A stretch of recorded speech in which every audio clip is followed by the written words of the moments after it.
ഇത്തവണ ഞാൻ ഔട്ടാക്കിയില്ലെങ്കിൽ എന്റെ പേര് മാറ്റിക്കോട നീ. അജയ് ആ വരുന്നാച്ചാ. ഏടാ പിടിച്ച് ബാറ്റ് പിടിച്ച്.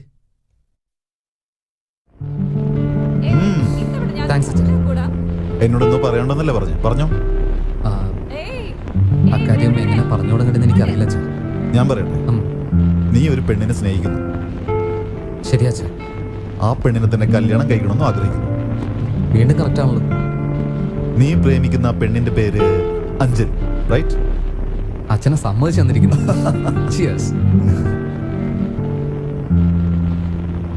ഇത് നടക്കൂ? നടക്കും അച്ഛാ, ഉറപ്പായിട്ട് നടക്കും. അതിനുമുമ്പ് എന്റെ പ്രശ്നങ്ങൾ അഞ്ജലിയോടൊന്ന് തുറന്ന് പറയണ്ടേ. അജയ്, നീ ആത്മാർത്ഥമായിട്ടാണോ സ്നേഹിക്കുന്നത്? I love her very much അച്ഛാ. അച്ഛാ, അവളുടെ ശരിക്കുള്ള ക്യാരക്ടർ എന്താണെന്ന് എനിക്ക് മനസ്സിലായിട്ടുണ്ട്. അതുപോലെ എന്റെ സത്യാവസ്ഥ അവൾക്കൊന്ന് മനസ്സിലാക്കി കൊടുക്കണ്ടേ. ഓക്കെ, ഇത് സംബന്ധിച്ച് ഞാനും അമ്മയും അഞ്ജലി കണ്ട് സംസാരിച്ചോളാം. ഇല്ല അച്ഛാ, അതെന്റെ കാര്യമല്ലേ. ഞാൻ തന്നെ അവളോട് നേരിട്ട് സംസാരിച്ചോളാം.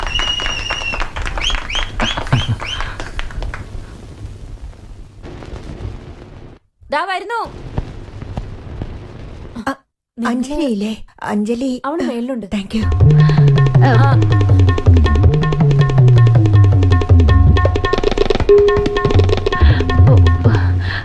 I am Mrs Chandrasekhar. Mrs Chandrasekhar?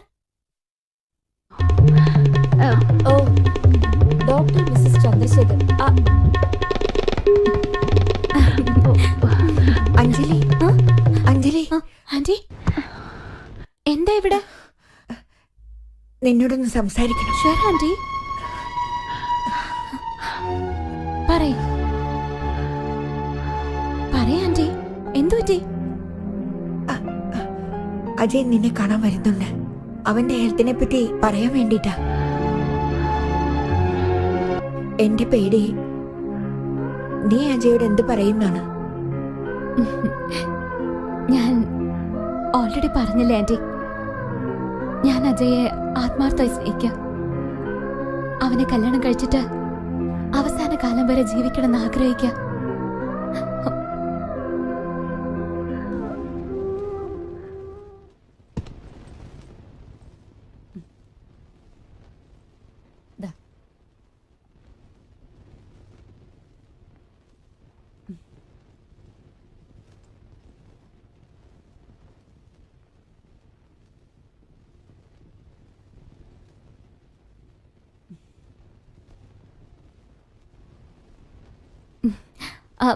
അമ്മ, ഞാൻ ട്രൈ കൊണ്ടുവന്നോളാം. വാ അമ്മേ.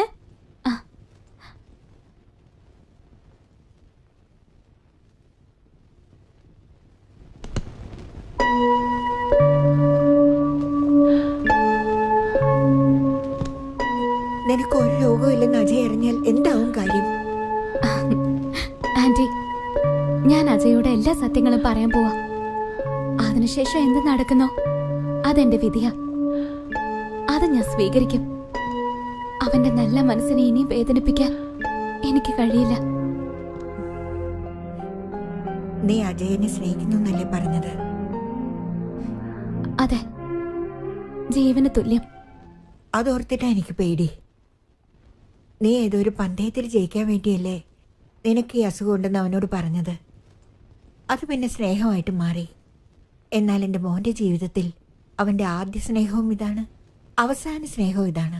ഇപ്പൊ പോയി എല്ലാ കാര്യങ്ങളും അവനോട് പറഞ്ഞാ എന്താ നടക്കുകയെന്നറിയാമോ? എനിക്കറിയാം ഇതിന് നിനക്ക് മറുപടി ഉണ്ടാവില്ല. ഇപ്പൊ നീ എന്താ ചെയ്യേണ്ടതെന്ന് വെച്ചാൽ, ഇപ്പൊ നീ പറഞ്ഞെന്നുണ്ടാ ജീവിതകാലം മുഴുവൻ സത്യമായി തോന്നണം. ഇത് പറയാൻ നിന്റെ മനസാക്ഷി അനുവദിക്കുന്നില്ലെങ്കിൽ ആ മനസാക്ഷിയെ മൂടി വെക്കുന്നേ.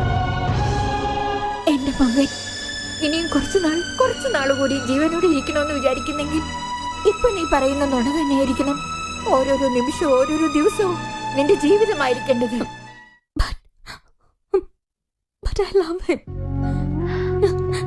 ഞാനെങ്ങനെ അവനോട് നുണ പറയാ? അജയനെ ഞാൻ ഒരുപാട് പ്രണയിക്കുന്നുണ്ട്. നോക്ക്, അവൻ നിന്നെ സ്നേഹിക്കുന്നു എന്നുള്ള കാര്യം നിനക്ക് അറിഞ്ഞൂടെ? ഓഫ് കോഴ്സ്, അജയ് എന്നെ പ്രണയിക്കുന്നുണ്ട്. എനിക്ക് ഉറപ്പായിട്ടും അറിയാം. അതാണ് പ്രശ്നം. ആ പ്രശ്നം എന്താന്ന് വെച്ചാ, നീ അസുഖക്കാരിയാണെന്ന് നീ തന്നെ ഒരു മുഖം മൂടി ഇട്ടിട്ടുണ്ടല്ലോ. അതിനെയാണ് അവൻ സ്നേഹിക്കുന്നത്. അവസാനം വരയ്ക്കും ആ മുഖം മൂടി നിനക്ക് മാറ്റാനാവില്ല. ഒരിക്കലും അതിനെ സമ്മതിക്കില്ല. ഇപ്പൊ എനിക്ക് പ്രധാനം അജയ്, അവന്റെ വിശ്വാസം, അവന്റെ സന്തോഷം. അതിനു വേണ്ടി നിന്നെ പറ്റിയുള്ള എത്ര നുണ വേണമെങ്കിലും ഞാൻ പറയൂ അഞ്ജലി. എന്റെ മോനെ നീ കല്യാണം കഴിച്ചിട്ട് അണയാൻ പോകുന്ന വിളക്കിൽ നിന്ന് ഒരു തിരിയെങ്കിലും എടുത്തിട്ട് എന്റെ വംശത്തിനൊരു വിളക്ക് വെക്കണം. ഇപ്പൊ അജയന് മാത്രമല്ല, ഞങ്ങൾക്കും നീ പ്രിയപ്പെട്ടവളാണ്.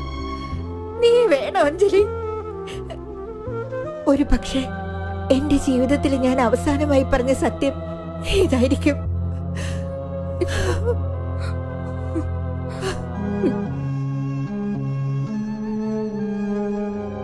നീ ഒരു അസുഖക്കാരിയാണെന്ന് മുഖംമൂടി നേരത്തെ ഇട്ടിരുന്നില്ലേ?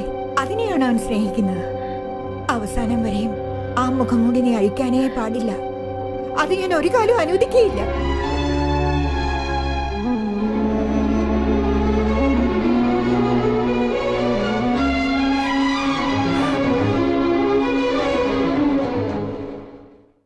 ചെയ്യുന്നത് ശരിയോ തെറ്റോ എന്ന് എനിക്കറിയില്ല.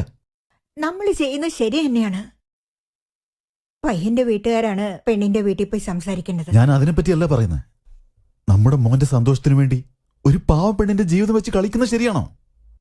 എന്താ ഈ പറയുന്നേ? അജയനെ ജീവനെ പോലെ സ്നേഹിക്കുന്നുവെന്ന് ആ പെണ്ണ് തന്നെ എന്നോട് പറഞ്ഞേ. അവന് വേണ്ടി അവൾ എന്ത് വേണമെങ്കിലും ചെയ്യുമെന്നേ. അവള് ചെറിയ കുട്ടിയാ. നമ്മൾ മുതിർന്നവരെ പോലെ പെരുമാറണ്ടേ? അതുകൊണ്ടാ പറയുന്നേ, ഈ കല്യാണത്തെ നമ്മൾ മുന്നിൽ നിന്ന് നടത്തണമെന്ന്. ഈ കല്യാണത്തിന് അഞ്ജലിയുടെ അച്ഛനമ്മയും സമ്മതിക്കില്ല. എന്താ ഇങ്ങനെ ഒരു ബന്ധുവുമായി നമ്മൾ അങ്ങോട്ട് ചെന്നാ അവര് നമ്മളെ അപമാനിക്കും. നാണക്കെടുത്തിക്കോട്ടെ, അതിനെന്താ? അന്ന് ഒരു ദിവസത്തെ കാര്യമല്ലേ, അജയ്ക്ക് വേണ്ടി നമ്മൾ അതെങ്കിലും ചെയ്യണ്ടേ? അജയ്ക്ക് വേണ്ടി ഞാൻ എന്ത് ചെയ്യാനും തയ്യാറാ. പക്ഷെ അഞ്ജലി പാവം. പ്ലീസ് പ്ലീസ് വന്നാട്ടെ, പറയാം. ഇരിക്കൂടെ? നമ്മുടെ മോൻ ജീവിച്ചിരിക്കുന്നിടത്തോളം കാലം സന്തോഷമായിരിക്കാൻ നമ്മൾ എന്ത് വേണമെങ്കിലും ചെയ്യാൻ തയ്യാറായിരിക്കണ്ടേ? ഒന്നാലോചിച്ച് നോക്കേ. അജയന്റെ മോൻ നമ്മുടെ പേരക്കുട്ടിയല്ലേ?